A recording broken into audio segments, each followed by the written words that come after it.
Aras supermarketlər şəbəkəsində marketinq necə gedir orada?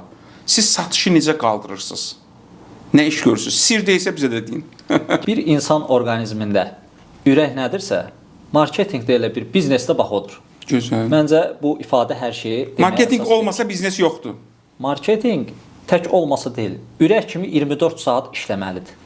Və biznesin bütün mühüm strukturlarını bəsləməlidir. Avropaya baxsaq, Avropada artıq 90%-in üzərindədir şəbəkələşmə. Azərbaycanda 30%-dir. Yəni pərakəndə ticarətin supermarket sayəsində. Modern şəbəkələr ölkə iqtisadiyyatında hal-hazırda cəmi 30%-dərdədir. Müqayisə üçün qonşu Türkiyədə, Rusiyada bu rəqəm 60-70%-lərin üzərindədir. Yəni marketlər şəbəkələşiblər. Bəli. İndi bəzi müdirlərdə bax o cür işçiləri məcbur təzyiq edirlər, olmayan bir şeyi eləsin. Və nəticədə o bədbəxt də depressiyaya düşür. Antidepresan atmalıdır. Yəni idarəçilik təkcə təzyiq göstərmək sənəti deyil ki. Doğrudur. İdarəçilik problemin həllini, yolunu tapmaq sənətidir həm də.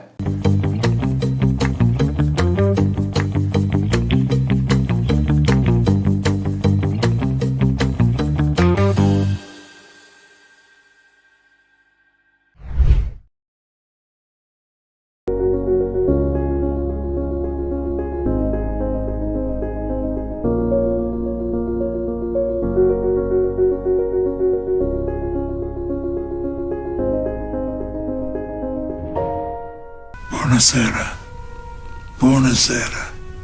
Sən də özün yaxşı bilirsən ki, bu çaya görə mən şəxsən Şri-Lankaya uçmuşam. Yaxınlarımız şu, bəzi insanlarımız şu. Xahiş edirəm Don, icazə verin bu çayın satışını təşkil edək. Hacı çay, imtina edilməyəcək təklif.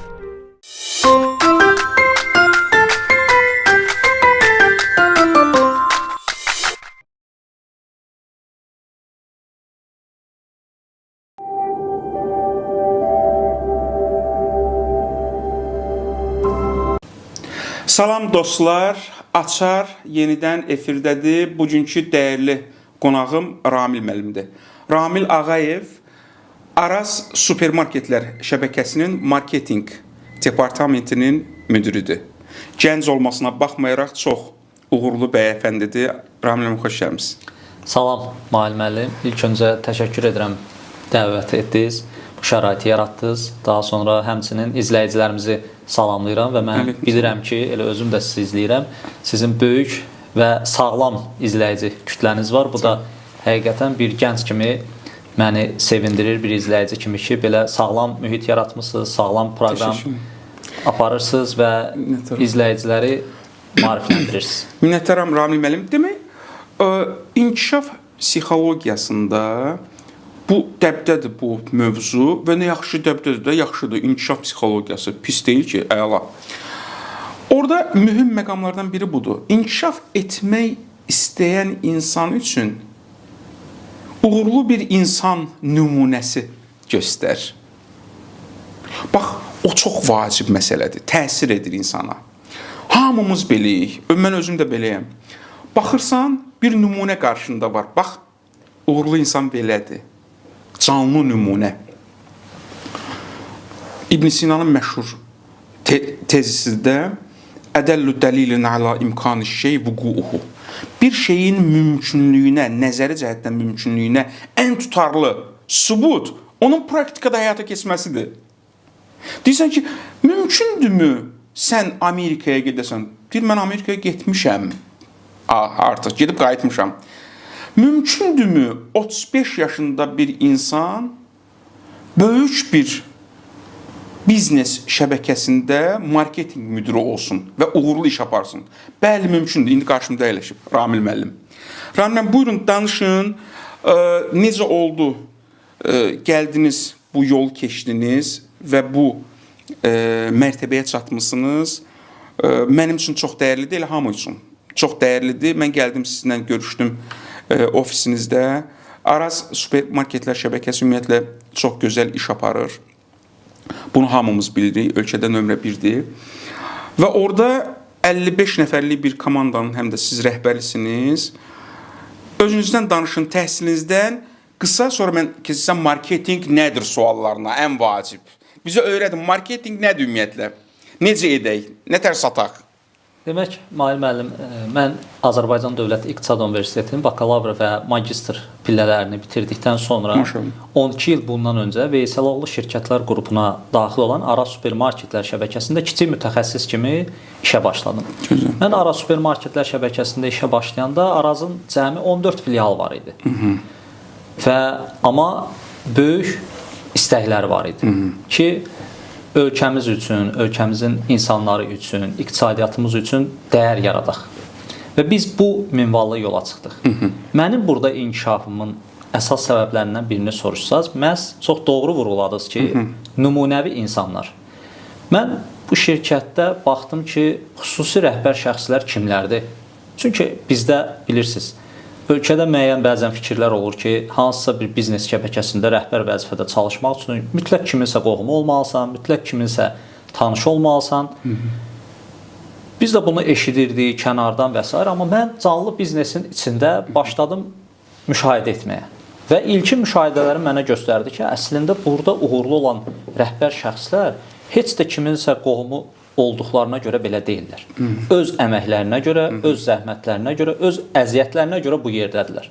Və o insanları artıq mən özümə bir nümunə götürdüm ki, bəli, demək bu şirkətdə mən də sağlam, düzgün, dürüst şəkildə işləməyimlə, əməyimlə, zəhmətimlə yaxşı yerlərə, yaxşı pillələrə gəlib çıxa bilərəm. Və nə xoş mənim halıma ki, bu 12 il ərzində həm biz Araz Supermarketlər şəbəkəsi olaraq, həm də mənim şəxsim olaraq inkişaf etdik, böyüdük, daha yaxşı yerlərə gəldik, xidmət sahəmizi inkişaf etdirdik, əhatə dairəmizi genişləndirdik və həmçinin də mənim özüm bildirdiyim kimi şirkətlə bərabər inkişaf etdim, müəyyən vəzifələr, belə deyək də, sahibi oldum. Dediyiniz kimi müəyyən bir komandanı idarə edirəm, hansı ki biz komanda olaraq yenə ölkə iqtisadiyyatına töhfə verməyə çalışırıq, əhalimizə xidmət göstərməyə çalışırıq.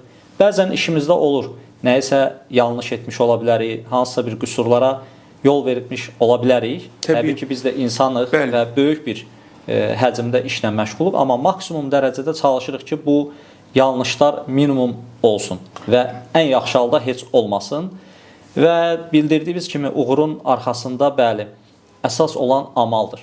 Birinci özümüzə düzgün hədəf qoymalıyıq və bu sadəcə hədəf kimi qalmalı deyil. Hədəf üçün çalışmaq lazımdır, vuruşmaq lazımdır, əziyyət çəkmək lazımdır sözün əsl mənasında. Bəzən bizim gənclərimiz əziyyət çəkməkdən qorxurlar, amma bu qorxu onları sonra daha böyük uğurlardan məhrum edir. Ona görə əziyyətdən qorxmaq lazım deyil. Hər bir əziyyətin, zəhmətin sonrasında mütləq ki bir uğur dayanır. Bu qaçılmazdır və mən də öz təcrübəmdən bunu bir daha bu fürsətdən istifadə edərək hər kəsə, bizi izləyənlərə çatdırmaq istəyirəm. Möhtəşəm. Demək, bir-iki dənə məqama toxundunuz, Ramil müəllim. Mən onlara bir açıqlama verim, sonra keçək suallarımıza. Demək, sağlam, dürüst işçi məsələsi. Sağlam işçi, dürüst işçi. Şirkətlərə müxtəlif təlimlər keçirilir. Keçirilən təlimlərdən ikisi budur. 1. Biznesdə, idarəçilikdə psixoloji kodlar, psixologiya. 2. Biznesdə, idarəçilikdə korporativ sosial məsuliyyət, KSM. İngiliscə deməli CR, Social Corporative Responsibility. Bunun da kitablar yazılıb, 500 səhifəli, 1000 səhifəli kitablar yazılıb. Möhtəşəm sahədir. Bu ikinci. Birinci sahə deyir psixologiya dərsləri. İnsan belədir, davranışı belədir. İkinci sahə deyir, işçi belə olmalıdır, olmalı. Kesin. Sağlam, dürüst. Bir çox vaxtlarda bizim elə problemimiz oradadır.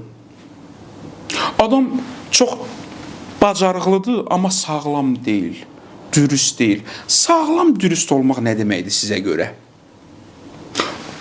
Şablon sual ola bilər. Bunu 1000 dəfə eşitmişik də, sağlam, dürüst. Xeyr. Sokrat deyirdi ki, ifadələrə təzədən qayıtmaq lazımdır, ikinci dəfə. Sağlam, dürüst. Siz sağlam, dürüst işçi olmasaydınız, yəqin ki 12 il bundan əvvəl araza gəlmisiniz, indiyə qədər də tərəqqi pillələrini keçmisiniz. Ucalmısınız orada və heç kimi qohumbazlığa görə yox, özünüzə görə. Sizin bu sağlam, dürüst prinsipləriniz nəyə əsaslanır? Bizə sadə dildə deyin, biz də öyrənək. Çox maraqlı nüansa toxundunuz. Bunun əslində heç bir elmi nəzəriyyəsi yoxdur. Çox sadə əsaslar var. Dürüst o zaman olursan ki, heç kimsə səndən gözləmədiyi halda sən doğru olanı edirsən. Gözəl. Doğru bildiyini deyil ha, doğru olanı edirsən. Hətta doğru olan sənin özünün əleyhinə olsa belə doğru olanı edirsən. Heç kim səni kontrol etmədiyi halda sən yenə doğru olanı edirsən. Heç kimsə səni görmədiyi halda sən yenə doğru olanı edirsən. Möhtəşəm. Səndən gözlənilmədən, yəni belə sən doğru olanı edirsən. Ola bilər ki, sənin işin, vəzifən, tapşırığın bu deyil. Amma sən görürsən ki, bu deyək ki, telefonun burada dayanması şirkət üçün ziyandır, zərərlidir. Və ya mənim başqa bir iş yoldaşım üçün zərərlidir. Nə bilim, dostum üçün zərərlidir. Qonşum üçün zərərlidir. Mən orada təşəbbüs göstərməliyəm. Elə həm də zəhərlidir. Zərərlidir, həm zəhərli. Bunun zərərli olmağının, gələcəkdə zərərli olmağının qarşısını indi almalıyam. Ən azından uyarmalıyam, bildirməliyəm. Əlim gücüm çatırsa özüm həmən müdaxilə eləməliyəm. Daha gözləməli deyiləm ki, bunu mənə nə vaxt tapşırarlar, mən eləyərəm. Və yaxud da mənim işim budur. Mən mənə tapşırılanı eləyim, doğru düzgün. Mən elə dürüst insanam. Xeyr, elə olmur. Məsuliyyət odur da. Bəli, dürüstlük odur ki, yenə deyirəm, səndən gözlənilməyəni də sən edirsən və doğru edirsən. Sənə aid olmayanı da səhv görürsənsə, ona müdaxilə edirsən. Yəni bir növ təşəbbüslüyünü çəkirsən. Yəni özününkiləşdirirsən ki, bu mənim özümdür. Özümə qarşı mən bunu eləmərəmsə, özümə qarşı bunun edilməsinə razı olmaramsa, şirkətimə qarşı da, iş yoldaşıma qarşı da, qohumma, qonşuma qarşı da olmasına razı ola bilmərəm. İmkanım daxilində müdaxilə etməliyəm. Möhtəşəm. Dürüstlük mənim fikrimcə budur. Və eyni şəkildə sağlam yanaşma. Sağlamlığı biraz dürüstlükdən ayıra bilərik. Necə ayıra bilərik? Sağlamlıq başqaları haqqında sağlam düşünmək. Və hətta sənin haqqında sağlam düşünməyən haqqında da sağlam düşünmək. Yəni olur bəzən kimsə gəlir ki, filan yerdə sənin haqqında filan kəs filan sözü işlətdi. Sonra da olur ki, bizim işlərimiz belə deyək də toqquşur hardasa hansısa bir məqamda. Həmin adamla. Gərək bacarasan ki, sən o eşitdiyin mənfi sözləri göz ardı eləyəsən, o adamdan doğru dürüst işləməyə davam eləyəsən. Şirkətin xeyrinə, ümumi işimizin necə deyirlər, mənafiyi naminə. Daha onu beynini zəhərləməyəsən ki, bu adam mənə orada bir söz demişdi mənim arxamca. Qoy mən bunu elə necə deyirlər, loru desək badalaq gəlim. Və ya buna kömək eləməyim, qoy geçsin bu batsın. Bax, sağlam düşüncə budur. Yəni, sənin haqqında mənfi düşünən, mənfi danışan adamla belə doğru düzgün yanaşma eləmək. Sonra 100% ki, adamın fikri dəyişəcək. Ola bilər ona da yanlış informasiya çatdırıblar, ola bilər həqiqətən sənin bir səhv işin olub, özün də bilmədən o adam elə sənin haqqında doğru düşünür. Sən də onun yerində olsaydın, eyni yanaşmanı göstərərdim. Sağlam və dürüstlüyü mən bu məsələlərdə görürəm. Möhtəşəm. Bir cümlədə əlavə edim, keçək sonra marketinqə. Bu kesəyimə aid. İşlədiyin sahədə, yerdə o işi özünkü bilməlisən. Özünkü. Mən burada işçi deyiləm. Mən həm də bu işin sahibiyəm. O Yaponiyada, bunu demişəm, bəli, Yaponiyada getmişdi şərq ölkələrindən bir nəfər. Bunu bir yerdə oxumuşdum. Deyir, bir müddət işlədim, sonra işləyə bilmədim, qayıtdım. Deyir, soruşdular, niyə? Deyir, yorulurdum. Böyük bir zavoddur, orada fabrikdir, işləyirik, istehsal müəssisəsidir. Oturan kimi tökülüşürdülər üstümə işçilər. Niyə oturmuşsan? Qalx ayağa, qalx ayağa. Dedim ki, sizə nə var? Bu fabrik, zavod sizindir. Deyir ki, hə, bizimdir.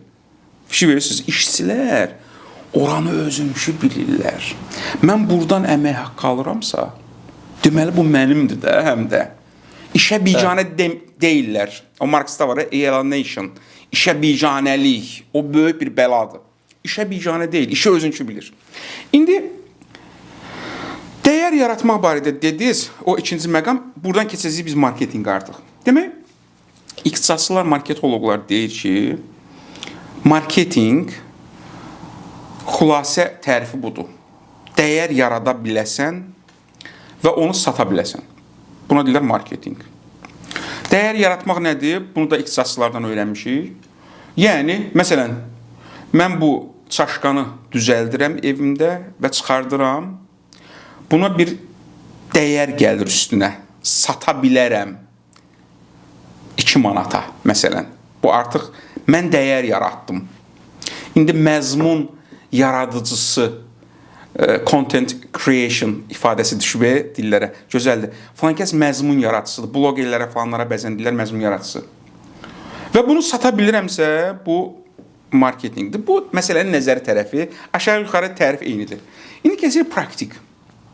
Siz praktikada necə işləyirsiniz? Aras supermarketlər şəbəkəsində marketinq necə gedir orada? Siz satışı necə qaldırırsınız? Nə iş görürsünüz? Sir deyilsə bizə də deyin. Gəlin elə birinci öz bildiyim kimi marketinq nədir sualını cavablandırmağa çalışım. Əla. Bir insan orqanizmində ürək nədirsə, marketinq də elə bir biznesdə bax odur. Gözəl. Məncə bu ifadə hər şeyi deməyə Marketinq əsas verir. olmasa biznes yoxdur. Marketinq tək olmasa deyil, ürək kimi 24 saat işləməlidir. Və biznesin bütün Nə gözəl mühüm tərif. strukturlarını bəsləməlidir. Bu strukturlara satış da daxildir, satın alma da daxildir, insan resursları da daxildir, keyfiyyət strukturu da daxildir. Marketinq tək başına çıxıb hansısa bir məhsulu reklam eləməklə şirkətin satışı artmayacaq. Bəlkə də artacaq, amma çox müvəqqəti artacaq. Bizim Türkiyəli qardaşlarımızın yaxşı bir ifadəsi var. Eyləm böyükdür söyləm. Marketinq söyləyən tərəfdir. Amma müştəri axı eyləm istəyir. Eyləm nədir? Eyləm yəni hərəkət. Aha. Sənin əməlinlə sözün üst-üstə düşür yoxsa yox. Aha. Bir də deyin ona zəhmət olmasa. Eyləm böyükdür söyləm. Yəni sənin əməlin Aha. sözündən böyük olmalıdır. Aha. Biz məhsulumuzu Ay, sağ ol. reklam edirik, kütləyə çatdırırıq, insanlara elan edirik ki, biz də bu məhsulu satırıq və ya bu xidməti göstəririk, bu keyfiyyətimiz var, münasib qiymətimiz var. Amma müştəri gəlib bizdə bizim o dediyimiz münasib qiyməti, yüksək keyfiyyəti, düzgün xidməti görməsə, təbii ki, o boş sözləri alınmayacaq. Bəli. Ona görə biz də Aras supermarketlər Gözəl. şəbəkəsi olaraq işimizi birinci növbədə əməlimizlə sözümüzün düzgün olmasına çalışırıq. Bu yöndə fəaliyyət göstəririk və əminəm və inanıram ki, buna da nail ola bilmişik. Gözəl. Yəni öncəliyimiz budur. Aha. Əməlimizlə sözümüz üst-üstə düşsün. Marketinq dediyim kimi digər strukturları həm də bəsləyir. Nə ilə bəsləyir? Müştərim nə istəyir mənim? Ümumiyyətlə birinci mənim müştərim kimdir və müştəri məndən nə istəyir? Mən onu düzgün ötürəndə öz insan resurslarımıza, öz satış komandamıza, öz keyfiyyət komandamıza, digər strukturlarımıza onlar da işlərini ona uyğun planlayırlar.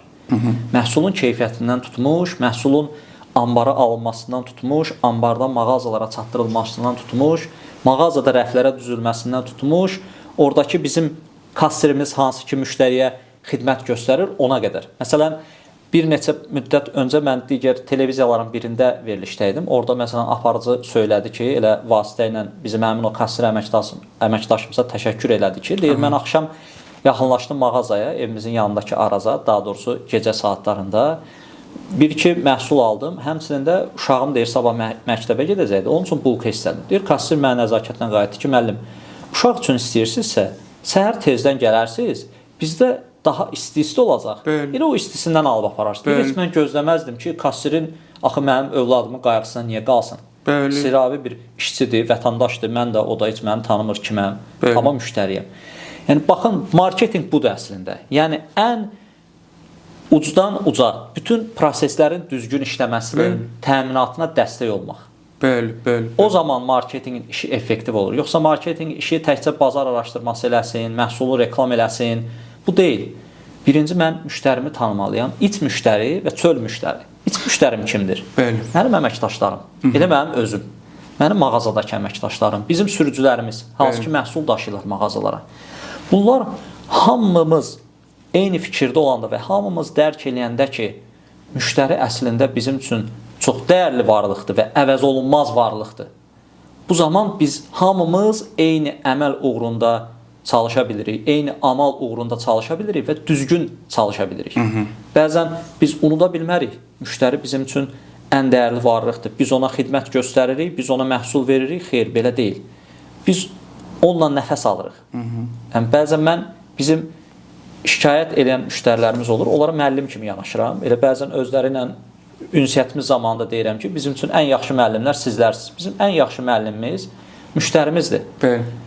Marketinqi öyrədən müştəridir. O alıcı ki var, istər az yaşı olsun, istər çox yaşı olsun, özdə fərqi yoxdur. Onun təhsili var, təhsili yoxdur, alış-veriş büdcəsi azdır, çoxdur. O bizim müəllimimizdir. Biz Bəli. hər bir müştəridən nəsə öyrənməyə çalışırıq və işimizi onların istəyinə uyğun qurmağa çalışırıq. Bəli. Və o zaman da həqiqətən də uğur ortada olmuş olur. Bayaq bir məsələni dedim ki, işçi o işlədiyi yeri özünkü bilməlidir. Bəli. Onda işin effektivliyi çoxalır. Bu o qədər vacib məsələdir. Sizin dediyiniz olay mənim də başıma gəlib. Deməli, 1 dekabr seminarımıza biz bir gün öncədən getdik, şirniyyat almaq istəyirdik ora. Məşhur bir şirniyyat mağazasıdır. Özləri bişirirlər orada, təqdim edirlər. Yeri gəlmişkən hamının da xoşu gəlmişdi, bəyənmişdi onu. Xanım satıcı müdür kimi davranır, özünkü kimi davranır. Mənə dedi ki, müəllim, özü məni tanımır, müştərisiyəm də, nə fərqi var? Müştəridir, hamı kimi, yəni şəxsi tanışlığı yoxdur. Deyir ki, sabah gəlin, isti-isti aparın. İndi var ha, məhsul. Deyir, sabah gəlin siz, deyirəm, xanım, sabah bir çatmarıq, səhər tezdən, deyir, səhər tezdən, saat 9 uyğundursa, deyirəm, hə, uyğundur. Saat 9-da nə qədər israr elədim, bu xanım, məhsul var, verə bilər mənə. Dedi, yox, sabah səhər isti-isti gəlin aparın. Biz səhər isti-isti apardıq və hamının da xoşuna gəldi. Bax, məsələ budur, söhbət budur. O mağazanın müdürünün heç o satıcının o canfəşanlığından, fədakarlığından xəbəri yoxdur. Xəbəri yoxdur. Bizim yanımızda deyil ki, nəzarət eləmiş. Amma o özü vicdanı ilə oradakı əziyyət çəkir. Töhfə verir ora. Bax, məsələnin kökü buradadır. Elədir. Məsələnin kökü buradadır. İndi bir dənə sual verəcəm, sonra qayıdacağıq marketinqə. Belə işçiləri yetişdirmək üçün onlara nə təlimlər keçirilməlidir? Sırf təlimlər kifayət edir, yoxsa kifayət etmir? Başqa prosedurlar olmalıdır. İşinə biganə olmayan işçi, işinə can yandıran, işini özünkü bilən işçinin formalaşması üçün bax, burada hansı tədbirlər görülməlidir? Məncə burada təlim az qalar. Təlim mütləq lazımdır. Təlim hər zaman lazımdır. Təlim hər zaman faydalıdır. Bəli. Amma tək təlimlə olarmı Təbii. desəz, qətiyyən olmaz. Bəs nə lazımdır? Çox çətin bir şey lazımdır əslində. Amma bizdə o var və biz ona əməl edirik hər birimiz. Nədir? Ədalətlilik. Aha. Birinci, biz ədalətli olmağı bacarmalıyıq. Təkcə özümüzə qarşı deyil, öz qohumlarımıza, ailəmizə qarşı deyil, elə həm də iş yoldaşlarımıza qarşı. Hamı görməlidir o ədaləti. Bəli. Ədalətli mühit özü həm də bayaq dediyimiz o sağlam mühitin əsasını təşkil edir. Ədalət. Yəni ən aşağı vəzifədə çalışan işçidə, ən yuxarı vəzifədə çalışan işçidə bilməlidir ki, burada bir ədalət prinsipi var. Mən burada həqiqətən əziyyətimlə, zəhmətimlə fəaliyyət göstərəndə buna dəyər veriləcək, qiymət veriləcək. Və bu dəyər təbii ki, heç də hər zaman maddiyyat demək deyil və ya karyera inkişafı deyil. Bəzən həqiqətən quru bir təşəkkür belə və ya hansısa bir çətin vəziyyətdə anlaşılma belə o dəyəri özündə əks elətdirir. Ədaləti özündə əks elətdirir. Yəni, ədalətli mühiti biz yarada bilmişik və bu ədalətli mühit nəticəsində sağlam yanaşmamız var. Bir-birimizə qarşı vəzifəsindən asılı olmayaraq, yaşından asılı olmayaraq və bunlar təkan verir ki, hər bir kəs özününküləşdirə bilsin. Çünki özününküləşdirmə o zaman ola bilir ki, orada bir sağlam mühit var. Hər kəsin əməyi, zəhməti qiymətləndirilir. Hər kəsin sözü eşidilir, dinlənilir. Yəni, sənin vəzifən aşağıdır və ya sənin yaşın azdır, təcrübən azdır, sənin haqqın yoxdur bizə nəsə ağıl öyrətməyə. Belə bir yanaşma ola bilməz. Mümkün deyil və olmamalıdır da. Hər bir insanın özünə görə necə deyirlər, ağlı var, düşüncəsi var. Ola bilər kiminsə 3 universitet təhsili yoxdur, magistratura təhsili yoxdur, alim deyil. Hər kəs alim ola bilməz. Amma mütləq ki, hər kəsin ağlı və zəkası var. Kimində biraz az, kimində biraz çox ola bilər, o da müzakirə oluna bilər. Amma illa ki, bizim hamıdan öyrənə biləcəyimiz nəsə var. Yəni, buna xüsusən rəhbərlər buna diqqət etməlidirlər. Rəhbərlər əməkdaşlarından nəsə öyrənməyə, onlardan tənqid eşitməyə, təklif eşitməyə açıq olmalıdırlar. Qorxmamalıdırlar ki, mənim əməkdaşım məndən daha ağıllıdır, daha savadlıdır, bu işi məndən daha çox bilir. O gəlib mənim yerimdə oturacaq. Buna görə qəti narahat olmaq lazım deyil. O sənin yerində oturacaq, sən də başqa birinin yerində otura bilərsən. Əksinə qoy inkişaf eləsin. Aşağıdan bizim əməkdaşlarımız, komanda yoldaşlarımız nə qədər güclü, qüvvətli olsa, əslində o elə həm də bizim güclü, qüvvətli olmağımıza təkan verir. Bəli, bəli. Və bizim qol qanadımızdır. Necə deyilir? Təbii. Belə bir yanaşma eləyəndə, belə bir münasibət göstərəndə, təbii ki, o əməkdaşlar da, o insanlar da burada təkcə sənin şəxsinə hörmət etməyəcək, həmçinin şirkəti, çalışdığı şirkəti mənimsəyəcəklər və özününkiləşdirəcək. Demək, mən marketinq barədə sizdən çox şeylər almaq istəyirəm. Sadə suallarla müraciət etmək istəyirəm, çünki o problemin kökəli oradadır. Baxın, Ramil müəllim bu çaşqanı istehsal edib, əvvəl bazar araşdırması aparıb. Niyə Ramil müəllim? Marketingi bilir çünki. Bazar araşdırması aparıb və görüb ki, mən rəqabət eləyə bilərəm, gedib bu çaşqanı ya özü istehsal edib, ya xaricdən gətirib, indi bazara ötürmək istəyir. Marketinqin burada rolu nədir? Sosial media marketingi. Məsələn, reklam barədə belə bir tezis oxumuşdum. Hər 1000 adamdan bir nəfər, yəni 1000 adama sən malı təqdim edirsən, reklamını edirsən, bir nəfəri gəlsə, müştərin olsa böyük qazancdır. Sonra mən anladım ki, bir nəfər deyir, 10.000-ə 1 olsa hələ böyükdür. 10.000-ə 1. Məsələn, adi bir şey deyim də sizə. Dekabrın 1-dəki bizim seminarımız oldu. Biz, düzdür, orada biraz fərqli idi. Facebook sosial şəbəkəsində reklama qoyduq bu seminarın deməli elanını.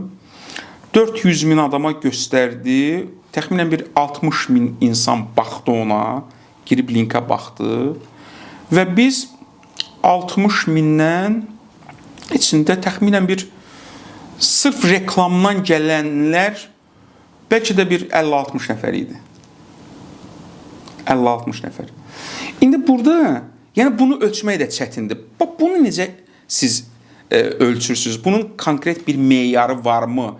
Yəni, konkret bir yol varmı? Məsələn, mən bunu gətirdim xaricdən və yaxud da özüm istehsal elədim və bunu satacam.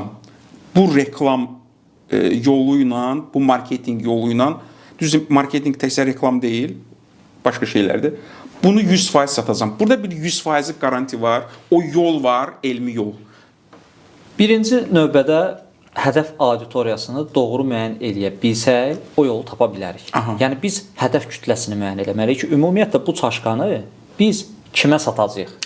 Əgər biz bunun alıcısı və ya istifadəçisi deyək ki, 50 yaşdan yuxarı insanlardırsa, biz də gedib sosial mediada hədəf kütləsini 20 yaş üstü seçib reklam verəcəksə, təbii ki, bu uğursuz olacaq və ya siz dediyiniz kimi 10.000-də 1 və yaxud da 20.000-də 1 olacaq. Demək ki, mən burada nə etməliyəm? 50 yaşdan yuxarını hədəf götürməliyəm. Bu insanlar daha çox nəyə maraq göstərir? Televiziyaya mı baxırlar, radiomu dinləyirlər, yoxsa sosial mediada mı vaxt keçirirlər? Yəni, hədəf kütləsini düzgün müəyyən eləyə bilsək və hədəf kütləsinə uyğun reklam strategiyamızı müəyyən eləməliyik ki, biz sosial mediada davam eləyəcəyik, yoxsa ənənəvi media ilə davam eləyəcəyik və ya hər ikisi ilə davam eləyəcəyik. Yəni, bu çox önəmli bir məsələdir. Biz birinci növbədə məhsulun alıcısının kimliyini bilməliyik və ona uyğun reklam kanallarından istifadə etməliyik. Reklamın uğurlu olub olmaması hər zaman mübahisə mövzusudur. bir çox hallarda hətta ölçülə bilən deyil, xüsusən ənənəvi reklam materialları. Deyək ki, küçələrdə billboardlar olsun, televiziyalar reklamları olsun, radio reklamları olsun, bunlar ağırlıqlı ölçülə bilmir. İndi sosial şəbəkələr əslində bu cəhətdən daha yaxşıdır ki, onu ölçə bilirik biz. Neçə nəfər adam görür? Bəli. Amma reklamsız da olmaz. Aha. Bəzən bizə elə gələ bilər ki, o reklamdan gəlmədi. Amma ola bilər ki, biz onu şuuruna işlədik. Bəli. Bir dəfə, iki dəfə, sabah başqa da hardansa eşidəndə ki, belə bir çaşqa var. Deyəcək, hə, bir dəqiqə, düz deyirsən. Mən onu televiziyada da bir dəfə görmüşdüm. Açıq heç fikirləşmədim, amma sən dedinsə bir mən də alıb yoxlayaram. Aha, bu bir təkan oldu. Bəli. Yəni biz onu elə istəyirik ki, bu gün reklam eləyək, sabah da hamı gəlib alsın. Bəzən belə də ola bilər, nə xoşbəxt ki, belə olsa. Amma belə olmaya da bilər. Bəli. Ona görə reklam bütün hallarda lazımdır və faydalıdır. Amma doğru hədəf kütləsinin müəyyən olunması və doğru hədəf kütləsinə uyğun reklam olunması çox əhəmiyyətli və önəmlidir bu məsələdə. Sizin iş prinsipiniz necədir? Rəqiblərlə necə mübarizə aparırsınız belə? Mübarizə deməyək, rəqabət aparırsınız. Bəli, bizdə ümumiyyətlə bildiyiniz kimi gündəlik ərzaq məhsullarının satışı ilə məşğuluq və həmçinin müəyyən qeyri-qida məhsullarının satışı ilə məşğuluq. Bizim işimiz necə deyirlər, həm çətindir, həm də maraqlıdır. Əhatə dairəmiz çox böyükdür, demək olar hər kəsdir. Çünki ən kiçik azyaşlı uşaqlardan, körpələrdən belə tutmuş, ən yaşlı insanlara qədər hamı buradan nəsə tapa bilər. Bəli. Buradan qidalana bilər. Bəli. Bu baxımdan xoşbəxtik. Çünki böyük hədəf kütləmiz var. Həmçinin də bazarda güclü bir rəqabət mühiti var, sağlam rəqabət mühiti var və əslində bu rəqabət bizi sevindirir. Bizi qorxutmur, çəkindirmir, narahat eləmir və bizi sevindirir. Biz rəqiblərimizin güclü olmasını arzu edirik, niyyət edirik. Çünki onların güclü olması həm də dolayısıyla bizim də güclü olmağımıza bir necə deyirlər, təkan verir, stimul verir. Həm də nəticədə Azərbaycanın gücüdür də. Təbii ki, ümumilikdə ölkə iqtisadiyyatımıza təkandır. Zaten bu bizim çalışdığımız retail sektoru Avropaya baxsaq, Avropada artıq 90%-in üzərindədir şəbəkələşmə. Azərbaycanda 30%-dir. Yəni pərakəndə ticarətin supermarket sahəsində. Modern şəbəkələr ölkə iqtisadiyyatında hal-hazırda cəmi 30%-dərdədir. Müqayisə üçün qonşu Türkiyədə, Rusiyada bu rəqəm 60-70%-lərin üzərindədir. Yəni marketlər şəbəkələşiblər. Bəli, daha çox şəbəkələşiblər. Avropada, qonşu ölkələrdə nəinki bizdə. Bizdə 30%-dən. Bizdə 30%-dərdədir. Bunun əsas istək nədir? Niyə şəbəkələşməlidir? Niyə ölkə iqtisadiyyatına dəyər qatır? Harda qatır? Birinci orada qatır ki, yerli istehsala dəstək verir. Bu gün bir fermer hansısa bir məhsulu əkir, biçir, sonra oturub onun dərdini çəkməsin ki, harda satacam, necə satacam və hansı qiymətə satacam. Supermarket şəbəkələri bugün onlara nə əkməli olduqlarının da yolunu göstərə bilir. Nə qədər əkməli olduqlarını da deyə bilir. Neçəyə satacaqlarını da deyə bilir hətta. Və eyni şəkildə digər istehsal məhsulları olsun. Yerli istehsalçıların inkişafına dəstəkdir. Ən böyük təkan məsələsi buradadır. İkinci, logistikanın inkişafı ki, məhsulların daşınması, müasir ambarlarda saxlanması, yəni istehsalçı məhsulun istehsal eləməklə məşğul olsun, saxlanmasının dərdini çəksin, yoxsa satışının dərdini çəksin, yoxsa daşınmasının.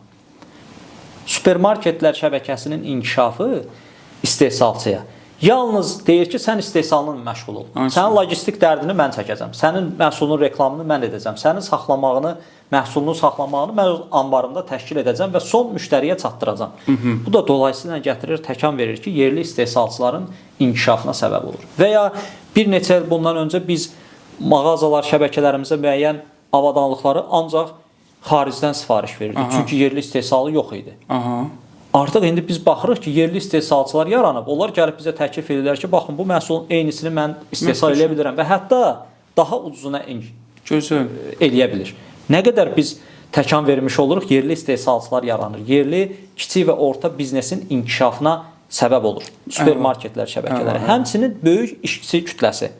Dünyada birinci yerdə ən çox əməkdaş sayı olan, yəqin ki bilirsiniz, Walmart. Amerikanın böyük marketlər şəbəkəsidir. 2 milyon nəfərdən çox əməkdaşı var. 2 milyon nəfərdən çox.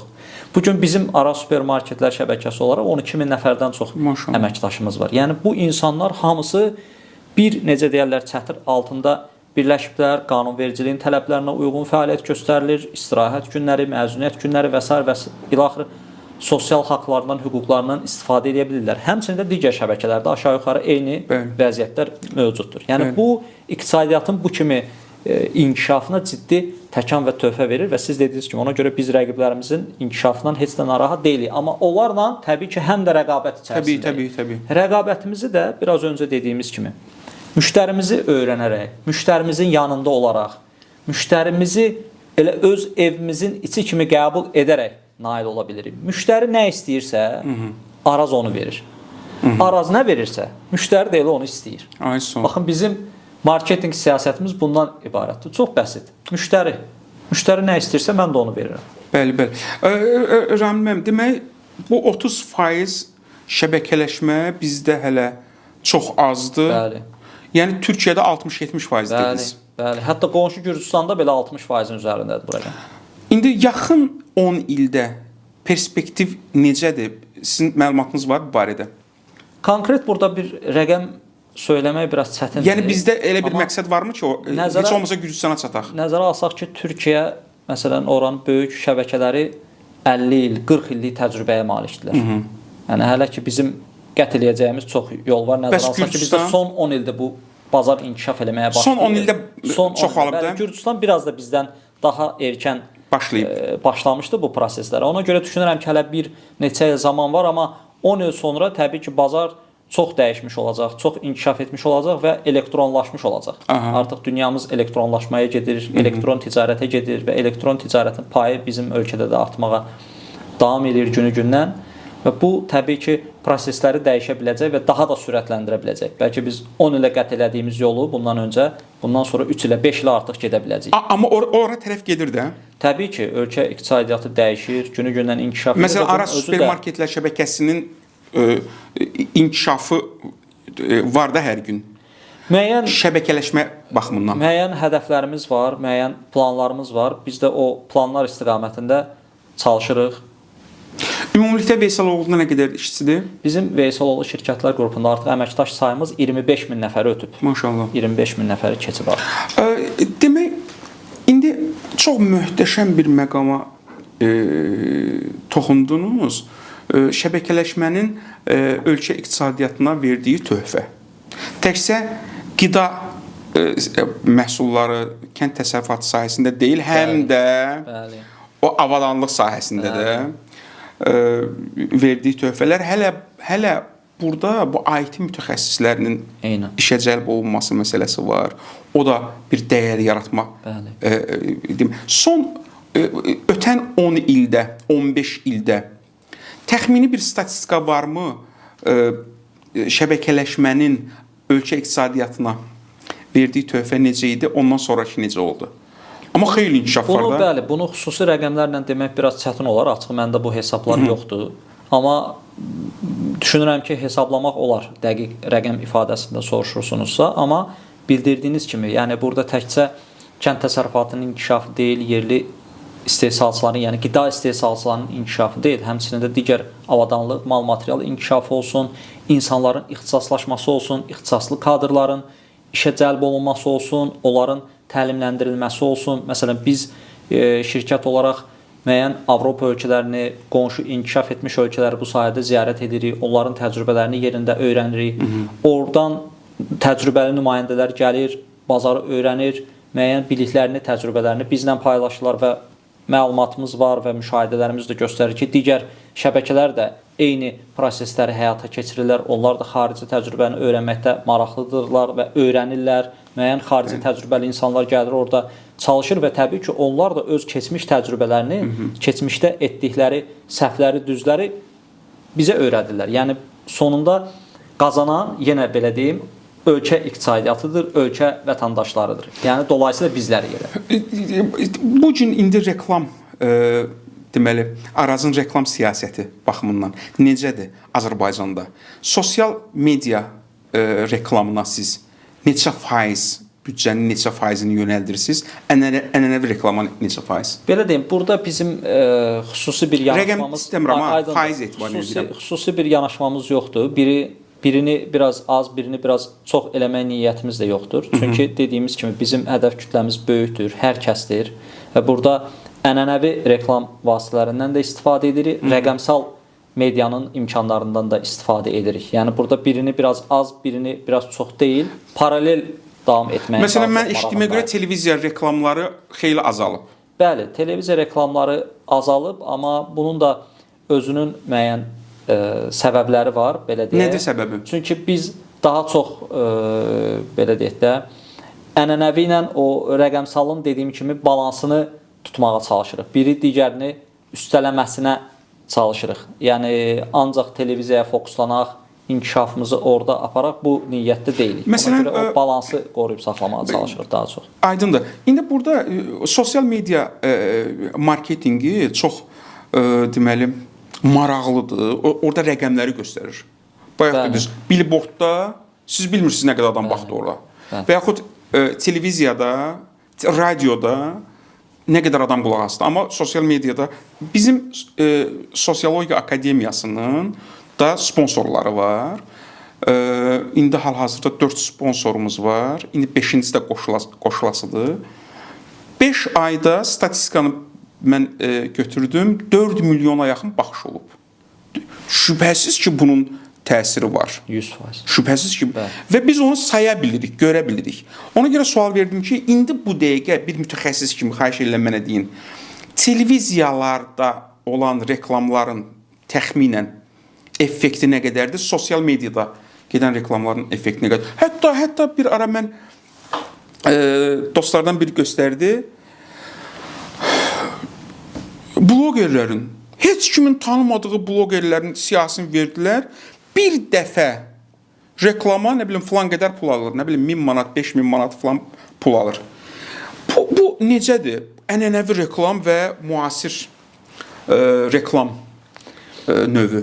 Yəni sosial media. Bəli, dediyimiz kimi hər ikisinin özünün hədəf kütləsi var. Hər ikisinin özünün izləyicisi var.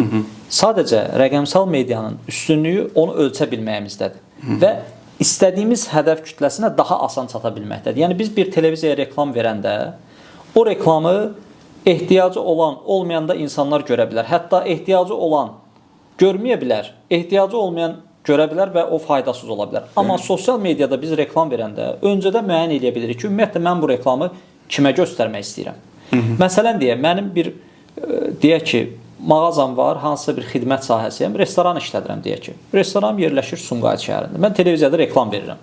Bunu Gəncədə də görürlər, Ağcabəddə də görürlər, Bakıda da görürlər, Sumqayıtda da görürlər. Hansı ki, heç gərək yoxdur axı mənim Gəncədəki insan görsün ki, Sumqayıtda restoran işlədirəm. Amma sosial mediada mən hədəf kütləmi seçirəm ki, Sumqayıt əhalisinə göstərirəm bunu. Bəli. Və yaxud bu deyək ki, bir məhsul istehsal eləmişəm. Bu 20-25 yaşlı gənclərə ehtiyac ola biləcək bir məhsuldur. Mən bu televiziyada çıxıb reklam eləyəndə onu təqaüdçülər də görə bilir, gənclər də görə də bilər, görməyə də bilər. Amma sosial mediada reklam verəndə mən onu elə hədəf kütləmi seçirəm ki, 20-25 yaş, 30 yaş istədiyim hədəf kütləsinə göstərə bilirəm. Yəni bu baxımdan təbii ki, sosial medianın üstünlükləri daha çoxdur və heç danılmazdır ki, artıq günü-gündən də inkişaf edərək bu davam edir və yaxın 3-5 ildə indikindən qat-qat inkişaf etmiş olacaq. Amma burada heç şübhəsiz reklamın təsiri var. Bunu heç kim inkar edə bilməz. Reklamın təsiri var, satışda təsiri var. İndi təbii ki, marketinq təkcə reklamdan ibarət deyil.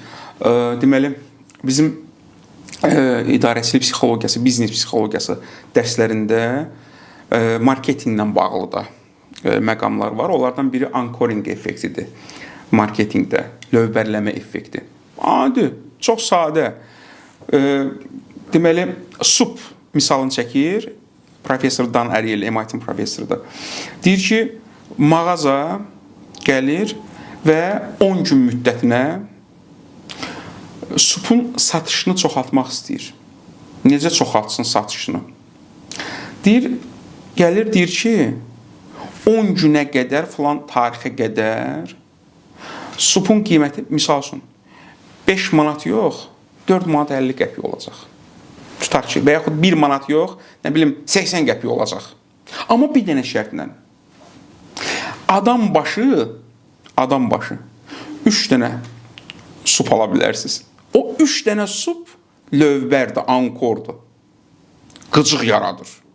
Adam başı 3 dənə sup ala bilərsiniz. Ondan artıq ala bilməzsiniz.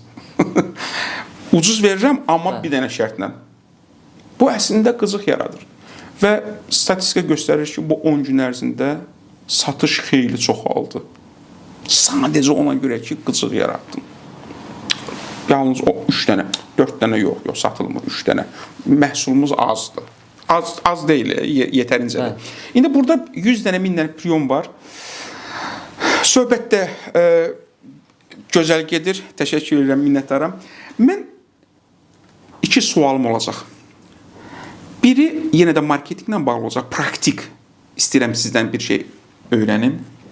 Öz işinizlə bağlı, praktik. Bizə baxan və sizin şəbəkənin fəaliyyəti ilə maraqlanmaq istəyən insanlar nəsə öyrənsinlər marketinqi. Amma ondan əvvəl başqa bir sualım var. Baxın, məşhur şəbəkələrin birində bir yüksək rütbəli müdirlərdən biri eşitdim ki, depressiyaya düşüb.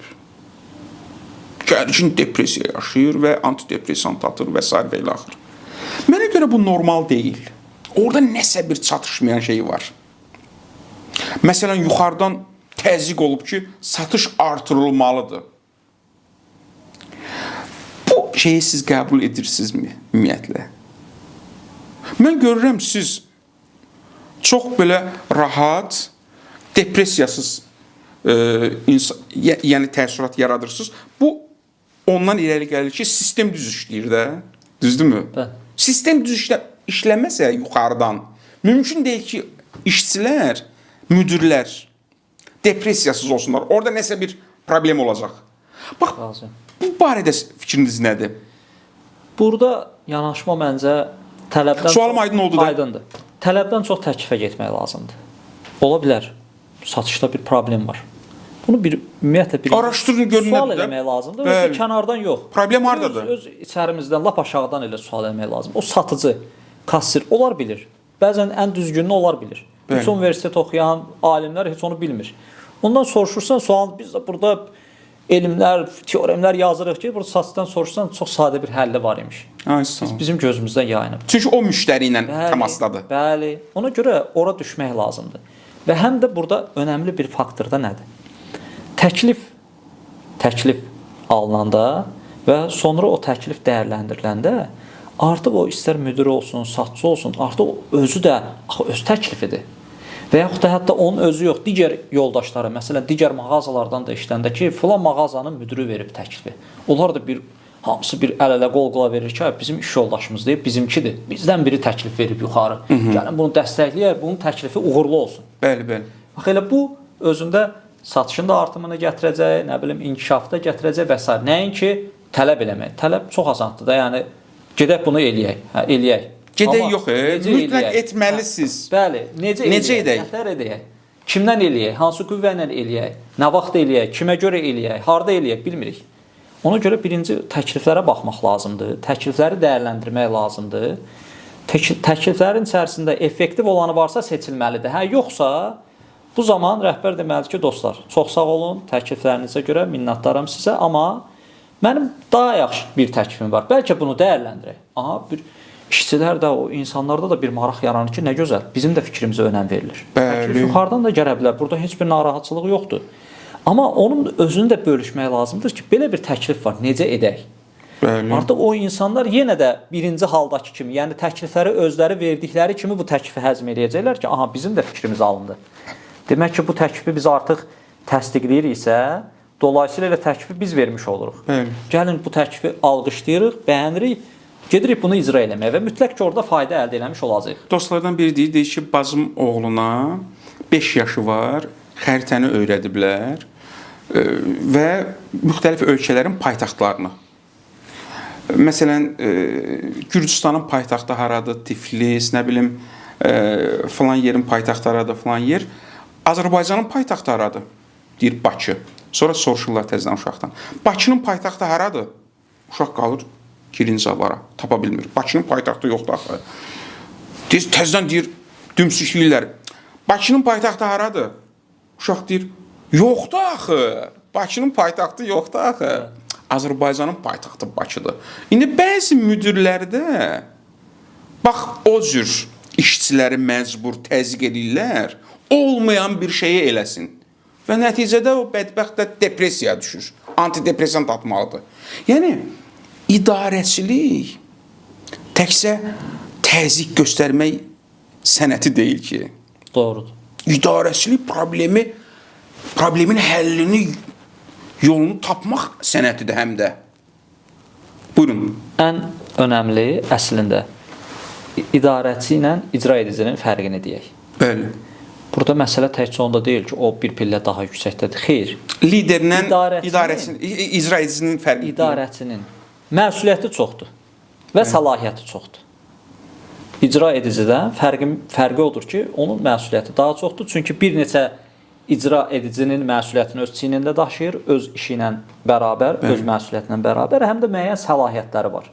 Deyək ki, qərar vermə səlahiyyətləri var, müəyyən danışıqlar aparmaq səlahiyyətləri var, müəyyən dəyərləndirmə etmək səlahiyyətləri var. Əslində idarəçilər bunu düzgün anlaya biləndə ki, buradakı fərq yalnız məsuliyyət və səlahiyyət bölgüsündən irəli gəlir. O zaman nə o təzyiq mexanizmi olmayacaq, nə o tələblər olmayacaq və ya olanda da necə deyirlər, qanunvericiliyin tələblərinə uyğun olacaq, qaydalara uyğun olacaq, qaydaların kənarında olmayacaq və icra eləyən əməkdaşlar da xoşbəxt olacaqlar, məmnun olacaqlar. İcra eləməyə maraqlı olacaqlar. Sevinəcəklər ki, nə yaxşı bu işi mənə tapşırdılar. Tamamilə. Nə yaxşı bu işin məsuliyyətini mənə verdilər. Nəinki niyə bunu mənə verdilər, bunu da mənə verdilər. Ona görə bunu düzgün dərk eləmək lazımdır ki, əməkdaşlarımızın yanında olmalıyıq. Onlara bizim də onlardan biri olduğumuzu hiss elətdirməliyik və bu hiss sadəcə yalandan olmalı deyil. Yenə də bayaq dediyimiz kimi əməlli olmalıdır, reallıqda olmalıdır. Bu da hardan gəlir? Səmimiyyətdən. Tamamilə doğru. Səmimi ortam yaratmaq lazımdır. İnsanlarla fərq etməz, əməkdaşdır, iş yoldaşıdır, vəzifədə səndən yüksəkdir və ya bir pillə aşağıdır, heç bir fərqi yoxdur. Ortada mütləq bir səmimiyyət yaratmaq lazımdır, səmimiyyəti qurmaq lazımdır. O zaman insanlar ki, həqiqətən qəbul edəndə, görəndə, biləndə ki, sən səmimisən, o zaman yeri gələndə tənqidi də normal qəbul edəcəklər. Bəlkə təzyiqi də normal qəbul edəcəklər. Yetər ki, səmimi olmağı bacarmaq lazımdır və səmimi yanaşmaq lazımdır insanlara. Təşəkkür edirəm. Ramil müəllim, demək, böyük şirkətlərin bəlli bir büdcəsi var. Mən bildiyimə görə 20-30% hətta. Məsələn, Coca-Cola şirkətinin reklam üçün. Bizdə vəziyyət necədir? Bizdə baxış necədir ümumiyyətlə? Konkret Arazdan söhbət getmir. Aydın. Arazdan və yaxud digər şirkətlərdən, tanıdığınız şirkətlərdən ümumiyyətlə reklama baxış mütərəqqi olubmu bizdə də? Yoxsa biz hələ reklama dəyər vermirik? Aydındır. Burada incə bir nüans var. Nüans nədən ibarətdir? Çox zaman marketinq xərc mərkəzi kimi görülür. Xərc mərkəzi. Yəni bunlar problem ondadır da. Pul xərcləyirlər. Pul gedir və geri qayıtmır. Qayıtmır sualdır. Amma əslində marketinq xərc mərkəzi deyil, gəlir mərkəzidir. Aysun. Amma burada biraz da iş yükü düşür elə biz marketoloqların üzərinə. Biz pulu niyə xərcləyəcəyik? Necə xərcləyəcəyik? Və bu bizə nə gətirəcək? Bunu düzgün ölçə biləndə, düzgün qərar vericilərə təqdim edəndə əminəm ki, onlar da düzgün qərar verirlər. Çünki mən bunu öz şirkətimizin təcrübəsində görürəm. Nə yaxşı ki, bizdə marketinqə xərc mərkəzi kimi baxılmır, gəlir mərkəzi kimi baxılır. Elə biz də bunun faydasını görürük. Burada önəmli olan hansısa bir işə çox pul xərcləmək deyil. Bəzən düzgün ölçülmür. Biraz öncə dediyiniz kimi ki, marketinqə 20% xərcləyək, 30% xərcləyək. 3% də xərcləyib 30% xərclədiyimizdən daha yaxşı effekt ala bilərik, amma 30% xərcləyərik, heç bir effekt ala bilmərik.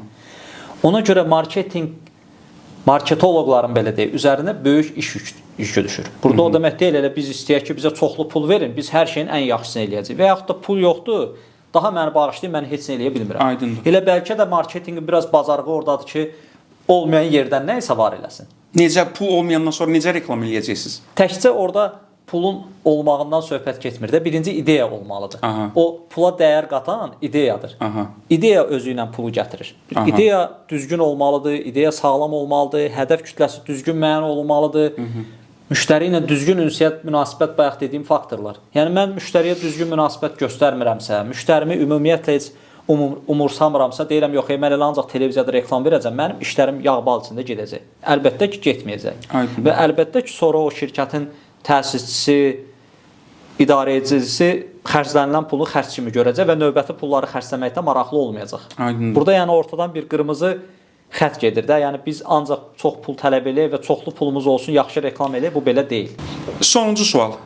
Araz supermarketlər şəbəkəsinin uğur qazanmasının sizcə həm də səbəblərindən, sirlərindən biri reklama daha çox yatırım etməsidir sizcə? Reklama düzgün yatırım etməsidir.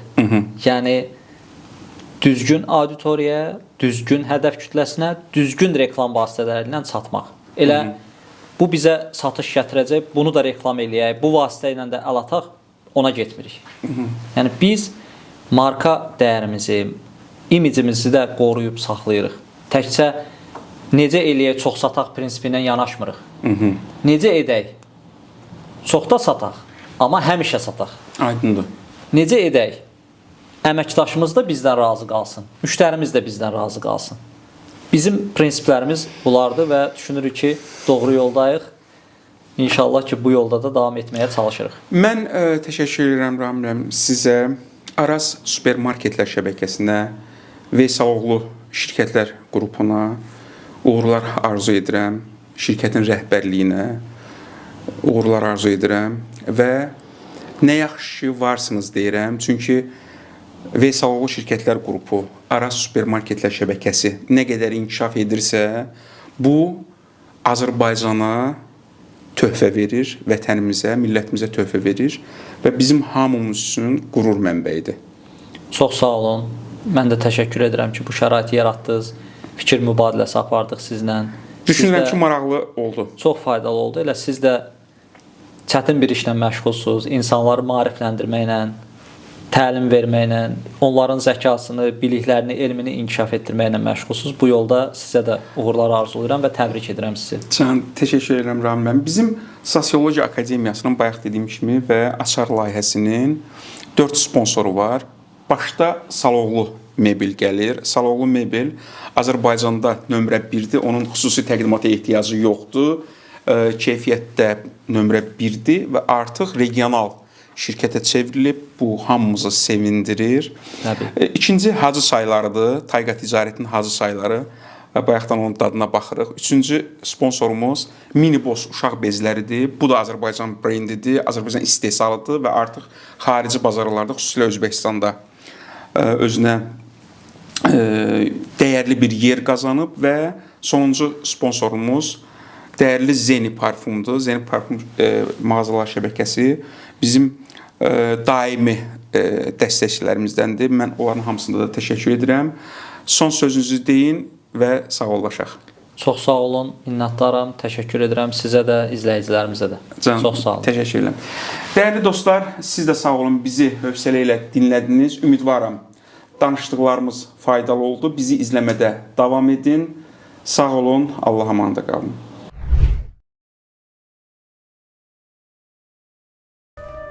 Hacı Çay, imtina edilmeyecek teklif.